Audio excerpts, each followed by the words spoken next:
Hello, I'm the developer behind the Arpeegees Web Game. This is going to be a small post-mortem video on the development process. I worked really hard on this project, and if I added up all the time I spent working on this, I think it would add up to somewhere between 2 to 3 months. So I'm going to make sure to milk the shit out of this. Anyways, let's get started. This is a commission done for Arin Hanson, who holds a special place in my heart since I was a Game Grumps fan when I was a little younger. I'm not Game Grumps obsessed anymore, and since I've personally grown out of that type of content, I didn't even know what the RPGs even were. That being said, I couldn't have been more excited to work on a project with Arin's art style, which I've always found to be funny. Anyways, I used Godot for developing this little web game. The main reason for this was that I had just come out of a full-time software development job and I was really itching to do something professional in Godot. Now in the present, while I don't regret using Godot for this type of project, I do wish I considered more options in the beginning. I don't know if my decision would have changed, but it still would have been a good thing to do, obviously.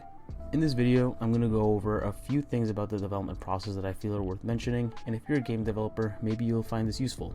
If you have any other questions, I'd be happy to answer them in the comments. So what is the game?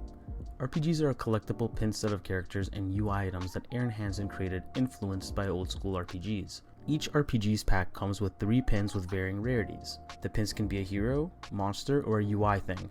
They're pretty fun, check them out if it's your type of thing. Now, the Arpeegees Web Game is a battle minigame. Just like the real life version, the game begins with you opening a pack of Wave 1 RPGs. You get 3 pins from here and it could be any of the following combinations. 2 heroes and 1 monster, 1 hero 2 monsters, 1 hero 1 monster, and 1 UI element. During any 2 versus 1, the single fighter gets a large advantage. In this game, it pretty much means all their stats are doubled. This doesn't really make it fair still, since heroes usually have the upper hand, but it works okay to prolong the battle a little and allows players to check out the different moves and dialogue options. During a 1 versus 1, the character stats stay the same, but the UI option can give them a buff. The health bar UI item gives more health to both characters, for example. When the battle begins, it's as simple as picking an action you want to do on your turn and clicking the target that you want. The monsters do their actions automatically, and whichever side defeats the other is the winner. Pretty basic stuff. Anyways, let's move on to more technical things. The characters can do a variety of actions that are typical to turn-based RPG battles. Characters can attack a target, or can they attack many targets at once. Their moves can inflict status conditions and lower or increase stats. They have moves that allow for healing. They have special moves too. There are also random special events that can happen at pretty much any point. So how does this work? Well, let's take a look at one of the heroes. The first thing to note is that most of the code for the heroes and monsters is the same. The only difference is that heroes are controlled by a person and the monsters are controlled by AI. Otherwise, their underlying logic is the same. Pragmatically, this means that when it's a hero's turn, I show the player the action menu, and when it's a monster's turn, I simply pick a random move and a random available target. That's right, the AI is completely random. I didn't go beyond that. In the future, I might consider better generic strategies like healing when low in health or using a stat increase action before attacking. Anyways, if we look at this hero, there's a lot of components in here that are not particular to the character itself, and this was done for convenience. You'll notice the HP bar is there and the selection indicator as well.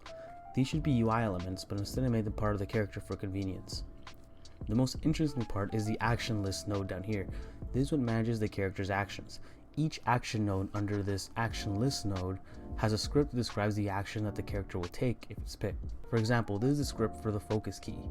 Focus key is actually one of the simpler looking actions I can find. All scripts take this form though. They create a tween at the beginning and then I add animations to that tween. So for focus key, I begin by changing the monk sprite to the power up sprite, play the sound effect for it right after, then I add the status effects. So in this case, that's an increased attack buff. Then monk waits a little. I trigger a signal to activate the narration text, wait a little more, and switch back to the regular sprite. And then I use a callback to tell the caller that the action is finished. Remember, this is a tween, so this function will finish running before any of these actions actually play out in real time. In total, this animation would take about 1.5 seconds. So that's an example of a simple looking action.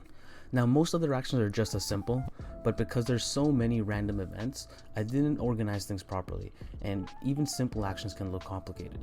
Here's the script for Mandolin Bash. This is a generic attack script. This is what is used for a lot of the actions both for heroes and monsters. It's the action that walks up to the target, attacks, and then walks back. The reason it looks so complicated is because the little tweaks I needed to make for the events that can happen depending on different battle scenarios. So for example, you can see here I have a special check to see if the hunter is gooed up. and if they are, then I add a narration trigger for the narrator to say some lines relating to that. Here's another check that looks at how many times this attack was used if it's the mandolin dash attack, so that I can break the mandolin after this attack is used 3 times. There are a bunch of other checks I do too. I don't particularly like this code because it's super hacked together, but again, this was mostly done for time and it works fine. The better approach I would actually take wouldn't change much, but simply make the different checks more explicit and more readable. That's a really quick view on how the actions work. To sum up, when I call an action, a tween is created and I add all the events that could happen in order to that event. Whether it's the character walking, jumping up, adding a status effect, a sound effect, a change of sprite, narration trigger, everything is added to this one tween and ran when the action is taken. I implemented some cool things for the web display. When you scroll past the game, you can see that the gradient scrolls away. This was an idea I stole from Arin's previous web developer. It's a cool idea because it seamlessly turns the website from game mode into website mode. Along with this, I also used Godot's JavaScript interop to allow the narrator and action menu to scroll along to stay on the screen. Another neat idea I got from the previous developer is changing the theme of the website depending on what time of day it is. There's a day theme, an evening theme, and a night theme. I think they're kind of fun. Overall, this is a pretty fun project to work on, and I'm hoping to get to work on it again in the future. We'll see where it goes though. Also, a giant thank you to NDK Wave, who created the background music for this video and also did all the sound effects and the music for the Arpeegees Web Game. His SoundCloud is in the description below. Check him out.